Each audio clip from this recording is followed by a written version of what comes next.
එතකොට අපි කතා කරන්නේ advantages then disadvantages වල මම පළවෙනියට ඒකේ theory ටික කියලා දෙන්නම්. හරිද? හරි බලන්න. In this type of question, normally a statement will be given to you and asked to comment on the advantages and disadvantages of the statement. මේකෙදි මොකද වෙන්නේ? මේ question එකේදී සාමාන්‍යයෙන් ඔයාට දෙන්නේ මොන හරි ස්ටේට්මන්ට් එකක් දීලා මේකේ ඇඩ්වාන්ටේජස් ඩිස්ඇඩ්වාන්ටේජස් ගැන කමෙන්ට් කරන්න කියන්නයි අපිට කියන්නේ.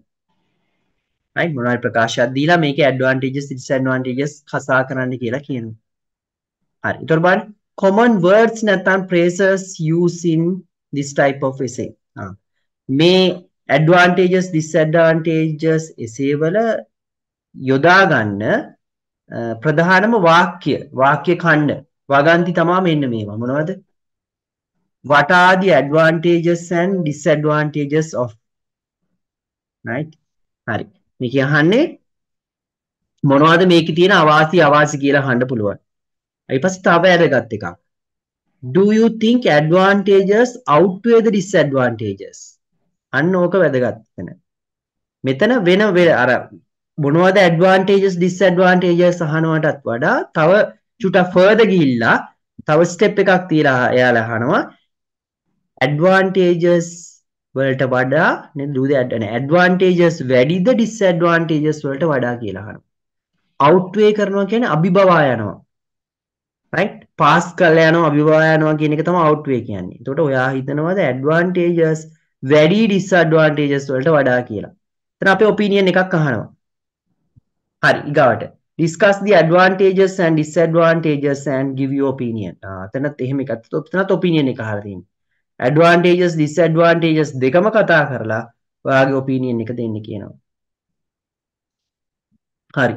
ඒතර බලන්න ඊගාවට synonyms of advantages and disadvantages can be used as benefits and drawbacks.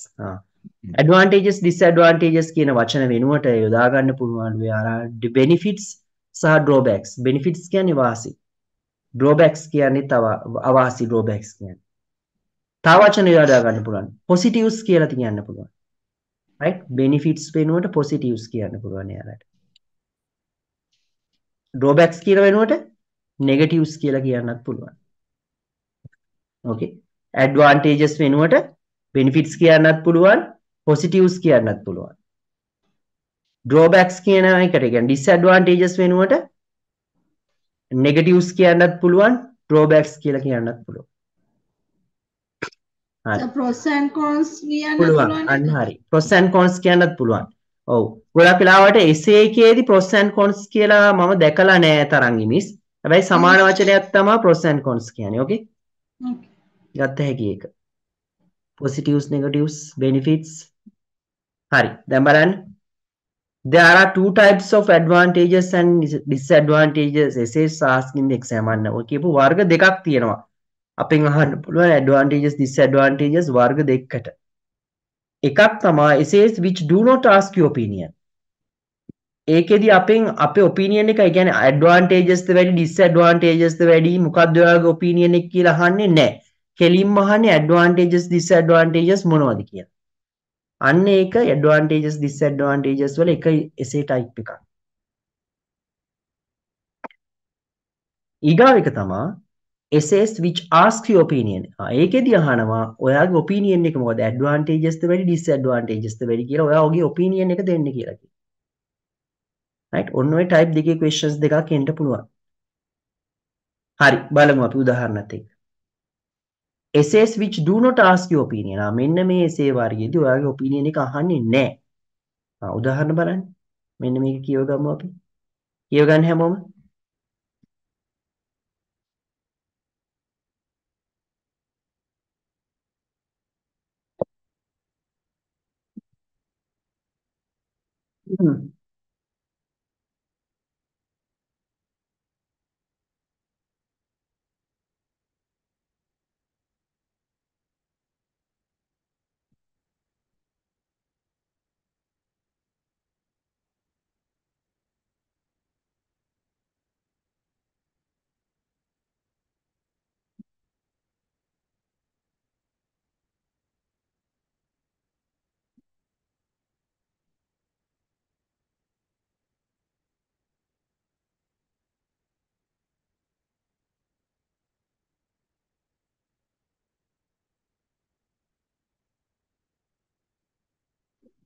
right බලන්න එතකොට මොකද්ද කියලා තියෙන්නේ කියලා. In some countries, young people are encouraged to work or travel for a year between finishing high school and starting the university studies. හරි මොකද්ද කියන්නේ සමහර රටවල් වල තරුණ මේ ළමයිට තරුණ අයට කියනවලු ධෛර්යමත් කරලා දිරිමත් කරනවලු එයාට මොකද්ද හයි ස්කූල් එක ඉවර වෙලා යුනිවර්සිටි එකට යන්න කලින් අවුරුද්දක් ට්‍රැවල් කරන්න කියලා කියනවලු ලෝකෙ කොහේ හරි තැනක ගිහිල්ලා ට්‍රැවල් කරලා එන්න කියලා එයාලට කියනවා ධෛර්යමත් කරනවලු. Discuss the advantages and disadvantages for young people to decide this to do. මෙහෙම මේ දේ තීරණය කරන එකේ මෙහෙම යන්නේ එකේ යන්න තීරණය කරන එකේ යන්නේ එකේ වාසි අවාසි සාකච්ඡා කරන්නලු. right. ඒතර බලන්න වාසි අවාසි සාකච්ඡා කරන්න කියලා විතරයි කියලා තියෙන්නේ. වාසිද වැඩි අවාසිද වැඩි ඒකී කියලා අහලා නැහැ අපි. හරිද? අන්න ඒකයි උතන කියන්නේ. බලන්න in this essay it asks us to discuss the advantages and disadvantages, right? But it does not ask for our opinion, right? It does not ask for our opinion or says which side is better or worse. I think අපේ අහන්නේ අපේ opinion එක මොකද්ද? කොයි පැත්තද හරි, කොයි පැත්තද නෙමෙයි, කොයි පැත්තද හොඳ, කොයි පැත්තද නරකද? එහෙම අහන්නේ. So we should not include this information even in our answer. ඒ හන්දා අපි අපේ ඔපිනියන් එක දෙන්න ඕනේ නැහැ. මෙයා වැඩි, මෙයා අඩුයි, මේක කරන එක හොඳයි. ඔය කතා අදාළ නැහැ කියලායි උතන කියන්නේ. Advantages, disadvantages discuss කරලා අන්තිමට conclusion එක දෙන්න. Advantages, disadvantages දෙකම තියෙනවා කියලා කිව්වනම් ඇති. ඔපිනියන් එකක් අවශ්‍ය වෙන්නේ නැහැ එතන. හරි. ඒතකොට බලන්න ඒ වගේ essay එකකට ඔය ඔපිනියන් එක අහන්න නැති essay එකකට තියෙන format එක මෙන්න. right? මොකද්ද format එක සාමාන්‍යයෙන් essay එකක format එක මතකනේ අපි කිව්වේ introduction එකයි body para 1 body para 2 conclusion. ඔක තමයි සාමාන්‍ය essay එකක format එක. මේක එතකොට බලන්න introduction එක ලියනවා අපි එහෙම body para 1 එකේ අපි ලියනවා two advantages. right? ඒක ලියන advantages දෙකක්. body para 2 එකේ ලියන්න advantages දෙකක් disadvantages දෙකක්. conclusion එකේ අපි අර summary එක ලියනවා ඊට පස්සේ main points මේ කරලා අතෙන් thesis sentence එක ලියනවා කිව්වම පළවෙනියට වෙනත් වචන වලින් ආය main points ගැන ලියලා එතකන මේ අන්තිමට future එක ගැන මොකක් හරි මම එකක් අදහසක් දීලා ඉවර කරන්න කියලා. හරි. එතකොට ඔන්න ඔය ටික ඔතන ආයේ opinion එක දීමක් නැහැ. හරි. ඔන්න දැන් අනිත් type essay එකට යනවා. මම කිව්වා දෙකක් තියෙනවා කියලා වර්ග. මේකේ essays which ask for your opinion. මේකේදී opinion එක අහනවා. advantages disadvantages කතා කරන්නත් ඕනේ opinion එකක් දෙන්න ඕනේ. මම බලන්න. Some experts believe that it is better for children to begin learning a foreign language of primary schools rather than secondary schools. Right? හරි. මොකක්ද කියන්නේ? සමහර විශේෂඥයෝ කියනවලු ළමයිට වඩා හොඳයි පිටරට භාෂාවක් උගන්වන එක ප්‍රාථමික පාසලේදී. ප්‍රාථමික පාසලේදී විදේශ භාෂාවක් උගන්වන එක හොඳයිලු secondary school එකේදී උගන්වනවට වඩා. ඔන්න do the advantages of this outweigh the disadvantages. මේකේ තියෙන වාසි outweigh කරනවද අභිභවා යනවද අවාසිව? right? Do the advantages of this outweigh the disadvantages. මේක outweigh කරලා යනවද කියලා අපෙන් අහනවා. එතන මොකදද? එතන අපිට කියනවා මේක වැඩිද අඩුද කියලා කියන්න කියලාත් කියනවා. ඒ වෙලාවට අපි දෙකම කතා කරන්නත් ඕනේ. අපි කියන්න ඕනේ කවුද වැඩි අඩු කියලා කියන්නත් ඕනේ උතන. හරි බලන්න කියලා තියෙන එක. This question is different from the above one because we have to say if the advantages are stronger than the disadvantages. මෙතනදී මේක question එක වෙනස්. මෙතන අපි කියන්න ඕනේ advantages වැඩිද disadvantages වලට වඩා කියලා අපි කියන්න ඕනේ. නැත්නම් අපිට අනිත් පැත්ත කියන්නත් පුළුවන්. නෑ මේකේ disadvantages වැඩි advantages වැඩි කියලාත් කියන්නත් පුළුවන්. ඒක අපේ opinion එක. ඒක මොන හරි එකක් කියන්න ඕනේ කියලායි උතන කියන්නේ. This question is different from the above one because we have to say if advantages are stronger than the disadvantages. Disadvantages වලට වඩා advantages වැඩිද කියලා අපි කියන්න ඕනේ. in here we have to decide which side is stronger. මෙතන අපි තීරණය කරන්න ඕනේ කොයි පැත්තද වැඩි, advantages ද වැඩි, disadvantages ද වැඩි කියලා අපි තීරණය කරන්න ඕනේ. ඊට පස්සේ මොකද කියන්නේ? if you choose advantages, ඔයා advantages choose කරවුවොත් you will have to say why it is more stronger than disadvantages. අපි advantages choose කරවුවොත් අපි කියන්න ඕනේ ඇයි ඒක වැඩි disadvantages වලට වඩා. අපි අපේ ආන්සර් එක justify කරන්න ඕනේ. right? ඒක හරියට කියන්න ඕනේ උදාහරණත් සහිතව පැහැදිලිව කියන්න ඕනෙත් එක්ක බොඩි පැරාවල එක විස්තර වෙන්නත් ඕනේ සහ අපි මොකද්ද thesis sentence එකේ opinion එක දෙන්න ඕනේ එතන හරියටම. right? introduction එකේ thesis sentence එකෙත් කියන්න ඕනේ advantages disadvantages දෙකම තියෙනවා. නමුත් advantages වැඩි අරයට වැඩිය එහෙම නැත්නම් advantages අඩුයි අරයට වැඩි කියලා අපේ opinion එක දෙන්න ඕනේ. right? Metin, you also have to clearly mention your opinion on the thesis in the thesis sentence. thesis sentence එකේ ඔයාගේ opinion එක අනිවාර්යෙන් දෙන්න ඕනේ. සහ conclusion එකෙත් අපි එක කියනවා මතක ඇති ඔයාලට. හරි. ඒතර මේකේ format එක පොඩ්ඩක් වෙනස් අරයට වැඩිය. හරි. කොටස් හතරයි තියෙන්නේ. අර දාන information වල පොඩි වෙනසක් එනවා. බලන්න. introduction එක දෙනවා. හරි අර විදිහටම general sentence, paraphrase, then මොකද්ද thesis sentence එක දෙනවා. හැබැයි thesis sentence එකේ කියන්න ඕනේ අපි මොකද්ද? state which one outweigh the other. අපි කියන්න ඕනේ කෝකද outweigh කරන්නේ අනිත් එක කියලා කියන්න ඕනේ එතන. හරි. ඊගාට body para 1. body para 1 වල අපි කියන්න ඕනේ stronger side එක. කියන්නේ අපි කියන අපි මේ මෙන්න මෙයා වැඩි කියන පැත්ත මුලින් කියන්න. හරිද? ඒ කියන්නේ strong අපි තෝරගත්තොත් advantages වැඩි කියලා එයා ගැන body paragraph එකේ කතා කරන්න ඕනේ. එතෙන්දී advantages දෙකක් දෙන්න ඕන ඔය. right? 3ක් 4ක් ලියන්න පුළුවන්. නමුත් එච්චර ලියන්න වෙලාව මදි වෙනවා. දෙකක් දුන්නොත් ඇති examples උත් එක්ක advantages දෙකක් ලියන්න. එකක් ලියන්න එපා. එකක් ලියලා මදි. මොකද stronger side එකට ලියන්න ඕනේ ආවම දෙකක්. මොකද advantages වැඩි කියලා කියන්නත් එපා යාට. එහෙනම් advantages දෙකක් දෙන්න එතන. body para 2 එකේ අපි ලියන්නේ weaker side එක. අඩු එක ලියන්නේ අපි. එතන එක advantage එකක් දුන්නොත් ඇති. මොකද අපි පෙන්නන්න ඕන අරයට වැඩි මෙයා අඩුයි කියලා. right? එතකොට example එකත් එක්ක weaker side එක අපි විස්තර කරනවා එතන. right. පස්සේ conclusion එක. conclusion එකේ අපි main points ටික පොඩ්ඩක් ලියලා මොකද කරන්න කිව්වේ අතන ආය අපේ opinion එකත් කියන්න ඕනේ. ආය වෙනත් වචන වලින් අපේ opinion එක සඳහන් කරන්න වෙනවා අනිවාර්යෙන්. හරි. එතකොට ඕක තමයි plan එක. ඒකට මතක තියාගන්න ඕනේ. advantages disadvantages වර්ග දෙකක් තිබ්බා. opinion එක අහන එක සහ opinion එක අහන්න නැති එක. body paras 4යි එන්නේ.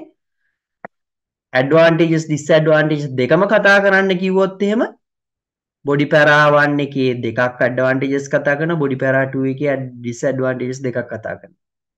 opinion දීම අවශ්‍ය නැහැ. නමුත් opinion එක අහන එකේදී අපි පැත්තක් තෝරගන්න ඕනේ.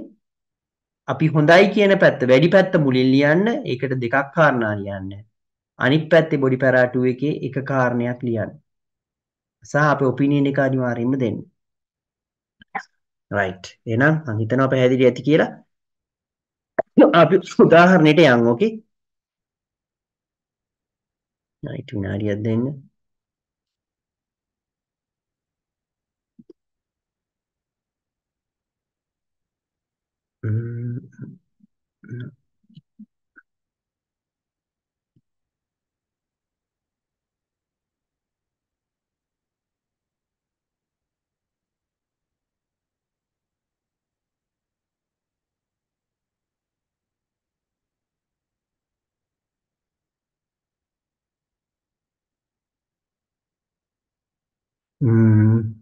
advantage disadvantages 1.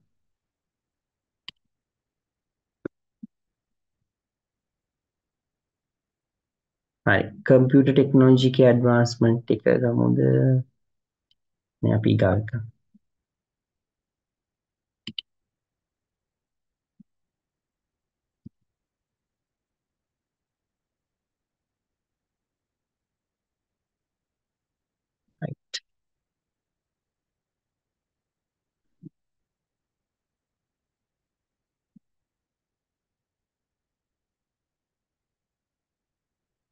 හරි. මම දෙවැනි question එක මම මේ අරගෙන තියෙන්නේ advantages disadvantages essay එකේ දෙවැනි question එක these days more and more young people are studying in foreign countries. What are the advantages and disadvantages of studying abroad? හරි. බලන්න මේකේ opinion එක අහනවාද අපෙන් නැද්ද? කියන්න මට. අපේ opinion එක අහනවාද? කවුද වැඩි කියලා අඩු කියලා අහනවාද? කියන්න බලන්න.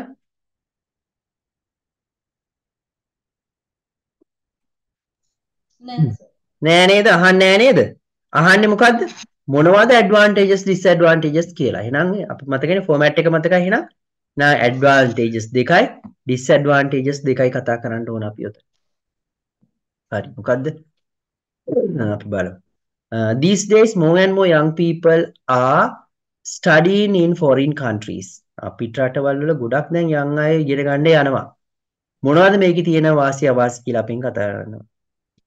හරි. එහෙනම් ඔන්න ඉන්ට්‍රොඩක්ෂන් එක ලියනවා. මතක් කරගන්න ඉන්ට්‍රොඩක්ෂන් එකේ පළවෙනි සෙන්ටෙන්ස් එක මොකක්ද අපි කිව්වේ? ජනරල් සෙන්ටෙන්ස් එකක්. සහ අද කියලා දුන්නා ජනරල් සෙන්ටෙන්ස් එක මොන වගේ වාක්‍යකින් ලියන්න පුළුවන්ද? simple sentence. සිම්පල් සෙන්ටෙන්ස් එකක් ලියනවා. හරි ඔන්න මම ලියලා තියෙනවා. The world is becoming small place due to globalization. එතන මම පොඩ්ඩක් සංකීර්ණ කරලා තියෙන්නේ. හරිද? හරි. ඕනනම් අපිට due to නැතුව world is becoming a small place කියලා ලියන්න පුළුවන්. මෙතන මම ලියලා තියෙනවා. මේක මොනක් සෙන්ටෙන්ස් එකක්ද එතකොට? කියන්න බලන්න. due to දැම්ම හන්දා ඔක මොකක් වෙනවද?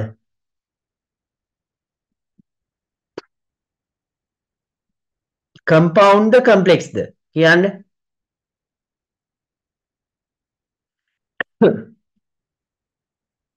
ඔව් due to කියන එක මොන conjunction එකක්ද? coordinating ද subordinating ද? මතක් කරන්න. ඔව් subordinating නේද? මතකද? ඔව් subordinating එකක්. අන්තිමට කතා කරපු එක due to. හරි කමන්න එහෙම ලියන්නත් පුළුවන් ඈ. පළවෙනියට simple sentence එකක්ම ලියන්න ඕන කියලා නීතියක් නැහැ. ලියන්න පුළුවන්. හරිද? මම මේක මෙතන අවශ්‍ය හන්ද මම ඔක ටිකක් මේ complex කරා. හැබැයි ඔක ලොකු මේවකුත් නෑ නේද? ලෝකයේ කුඩා තැනක් මේ පවතිනවා. ඇයි ඒ? ගෝලීයකරණය හන්දා. globalization කියන්නේ ගෝලීයකරණය. right? හරි බලන්න. The world is becoming a small place due to globalization. ගෝලීයකරණය හන්දා ලෝකෙ දැන් චූටි තැනක් වෙමින් යනවා. දන්නවනේ ඒක ගෝලීකරණය කියන එක දන්නවා ඔයාලා. right. along with this හරි මේ හා සමගාමීව දැන් ලෝකෙ පොඩි තැනක් වේගෙන එනවා කියන හන්දා මොකද වෙන්නේ දැන්? ගොඩක් along with this many youngsters are going abroad for studies instead of having local education. මේ හා සමගාමීව මොකද වෙන්නේ? ඔය globalization කියන එකේ ප්‍රතිඵලයක් විදිහට තමයි මේ මිනිස්සු පිටරට යන්නේ ඒක හිමයි. ගෝලීකරණය යටතේ මොකද වෙන්නේ? ගෝලීකරණයට එක හේතුවක් තමයි communication එකේ development එක. ආය transportation එකේ development එක. right? ඔය ගුවන් යාන ඔය වගේ දේවල් වල development එක හන්දා තමයි මිනිස්සුන්ට රටින් රටකට යන්න පුළුවන් වෙලා තියෙන ලේසි එකට. සහ communication එකේ development එක හන්දා. ඉතින් එහා සමගාමීව මම මොකද කරන්නේ කියලා තියෙන්නේ youngstersලා පිටරට යනවා instead of තමන් වෙනුවට තමන්ගේ රටේ local education එක ලබා ගන්නවා වෙනුවට youngstersලා පිටරට වලට යනවා. right. This trend has both positives and negative outcomes. මේකේ දෙකම තියෙනවා positives සහ negatives දෙකම තියෙනවා which will be explained in the upcoming paragraphs. අන්න මගේ thesis sentence එකේ මම opinion එක දුන්නේ නැහැ. දෙකම තියෙනවා වාසි අවාසි ඒවා සාකච්ඡා කරනවා කියලා විතරයි කිව්වේ. right. This trend has both positive and negative outcomes which will be explained in upcoming paragraphs. right. හරි. බලමු. ඔන්න එහෙනම් පළවෙනි මම කිව්වේ වාචික කතා කරනවා කියලා. හරි. Studying abroad has number of benefits. මේක මම කිව්වා නේද මොන sentence ද paragraph 1 එකේ පළවෙනි sentence එක අපි ඒකට මොකද්ද කිව්වේ topic sentence. ඕක සිම්පල් සෙන්ටෙන්ස් එකකින් මම ලිව්වා. නේද? පිටරට අධ්‍යාපනය කියන එක ලැබීමේ වාසි ගණනාවක් තියෙනවා. ඕක මම උදාහරණයකට දීලා තිබ්බා මම හිතන්නේ. හරි. Firstly මොකද්ද? People who study abroad can get better jobs when they return to their home country. පළවෙනි වාසිය මොකද්ද? පිටරට අධ්‍යාපනය ලබන අයට පිටරට ගිහිල්ලා ආපුවාම මේ රටේ හොඳ ජොබ්ස් හම්බ වෙනවා යාලට. ඇයි ඒ? This is because their qualifications and experience mean that they tend to get jobs that are higher paid and they can also gain promotion quickly. මම ඒක සංකීර්ණ විදිහට දීලා තියෙන්නේ. හරි. ඇයි එහෙම වෙන්නේ? Right? This is because their qualification and experience mean right එයාලට ලැබෙන qualifications සහ experience හන්ද මොකද වෙන්නේ? එයාලට ඉහළ වැටුපක් ලැබෙන job ගන්න පුළුවන්. සහ they also gain promotion quickly. එයාලට promotions උත් ගන්න පුළුවන් වේගයෙන් මේ පිටරටින් ලැබෙන අත්දැකීම් සහ මේ අධ්‍යාපනයත් එක්ක. හරි? අන්න මම මගේ ආන්ස් පළවෙනියට topic sentence කිව්වා main idea එක දුන්නා main idea එක develop කරා මම අර විදිහට. හරි. එතකොට advantages දෙකක් කියන්නේ ඕනද? add කරනවා මම. Another advantage of studying abroad is the independence students can gain. හරිද? මිනිස්සුන්ට ලැබෙන මොකද්ද? නිදහස. ස්ටුඩන්ට්ස් ලට ලැබෙන නිදහස නැත්නම් ස්වාධීනත්වය තමයි ඊගාව තියෙන වාසිය. For example එකක් විදිහට බලන්න. Students have to cope with challenges of living alone and meet new people from different cultures. example එකක් දෙන විදිහ මම for example students ලට deal කරන්න ඕනේ. cope කරනවා කියන්නේ deal කරනවා ගනුදෙනු කරනවා කියන එක. challenges of living alone යාලට තනියෙන් ජීවත් වෙන්න වෙනවා. ඒක challenge එකක්. ඒකට මෙයාලා මුහුණ දෙන්න ඕනේ. සහ විවිධ මිනිස්සු හම්බ වෙනවා. different cultures වලින් මිනිස්සු හම්බ වෙනවා. එන්නේ කියන challenge එකටත් එයාලා මුහුණ දෙන්න ඕනේ. right? ඒක හොඳ experience එකක් වෙනවා. as a consequence එහි ප්‍රතිඵලයක් විදිහට මෙන්න මේ වචනේ හොඳයි. as a consequence they will become more confident in their life and in their relations with others. මේ අමුතු කල්චර්ස් වලට තනියම මුහුණ දීම මිනිස්සු එක්ක ගනුදෙනු කිරීම හන්ද යාලා මොකද වෙන්නේ? එයාලා ගොඩක් තමන් ගැන විශ්වාසය තියෙනවා. they become more confident. එයාලගේ ජීවිතේ යාලා තමන් ගැන වැඩිපුර විශ්වාසයක් තියෙනවා සහ අනිත් අයත් එක්ක තියෙන සම්බන්ධකරුත් යහපත් විදිහට හරි විදිහට පවත්ව ගන්න ඉගෙන ගන්නවා එයා. හරි. ඊට පස්සේ ඔන්න මතක ඇති මම කිව්වා අර concluding sentence එකක් ලියන්න කියලා අවශ්‍ය නම් මෙන්න මේක දාන්න කිව්වා මතක ඇති body paragraph paragraphs වල. මේක අත්‍යවශ්‍ය නැහැ. හරිද? මේක අත්‍යවශ්‍ය නැහැ. මම උතන නිකන් අර කියන්න දාලා තියෙන්නේ all in all it is clear that studying abroad is beneficial experience. ඔක අත්‍යවශ්‍ය නැහැ. ඕනනම් දාන්න. ඒ කියන්නේ මෙන්න මේම beneficial experience එකක් වෙනවා. උදාහරණ උඩ හේවා හන්දා කියලා ලියන්න පුළුවන්. හරි. ඔන්න advantages දෙකක් මම කිව්වා.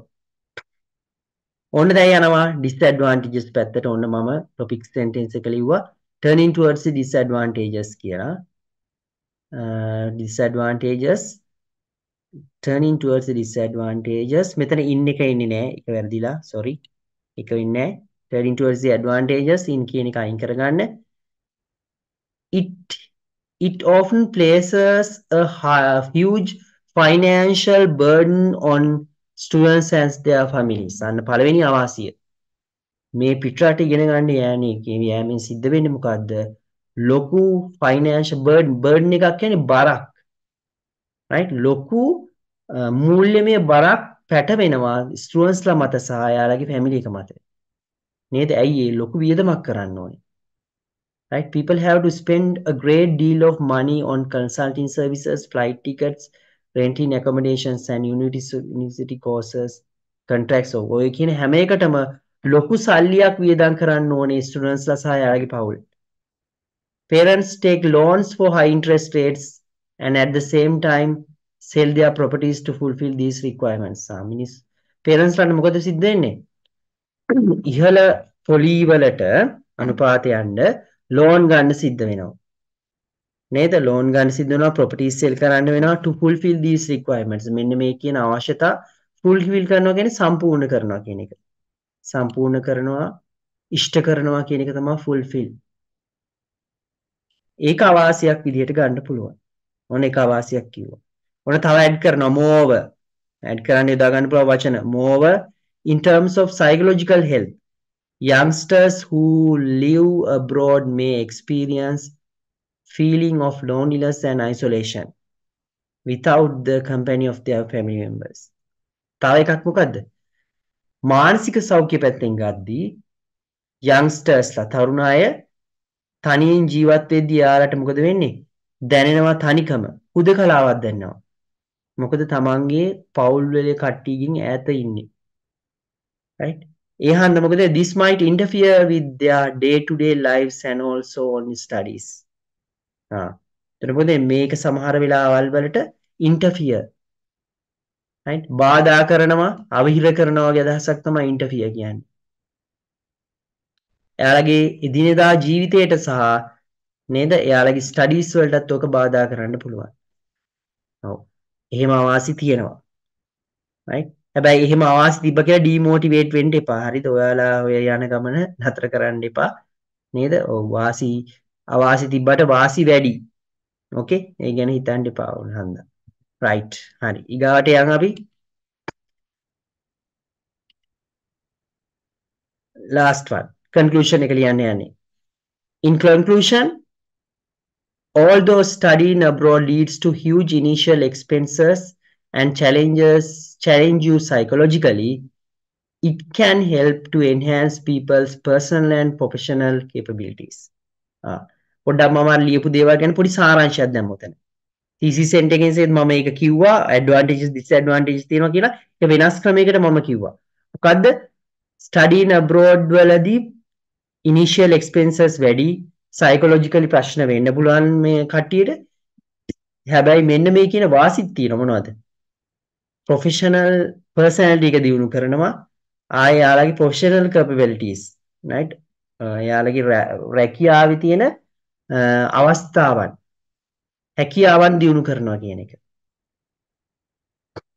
හරි. ඒ හන්ද මොකද කරන්න ඕනේ? therefore if juveniles are capable of bearing its cost and at the same time mentally strong enough to endure the stresses, it is a great opportunity for them to uplift their standard of life. Juveniles කියන්නේ young people ට තමයි. right? therefore ඒ හන්දා capable කියන්නේ හැකියාව තියෙනවා කියන අදහස. right? young කට්ටියට හැකියාව තියෙනවා මේ cost දරා ගන්න. සහ mentally strong එනං එයාලා. මානසිකව ශක්තිමත් නම් endure කරනවා කියන්නේ දරා ගන්නවා. endure කරගන්න පුළුවන්. දරා ගන්න පුළුවන් නම් මේ stress මේක හොඳ chance එකක් uplift කරගන්න. දියුණු කරගන්න. මොකක්ද එයාලගේ දියුණු කරගන්නනේ? their standard of life. එයාලගේ ජීවන මට්ටම. right? ජීවන මට්ටම ජීවිතයේ උසස් තත්වයකට ගෙන යන්න මේ studying abroad කියන එක හරි වැදගත් වෙනවා. right? ඔක තමා ඔන්න මගේ පළවෙනි එසේ එක example එක. හරි.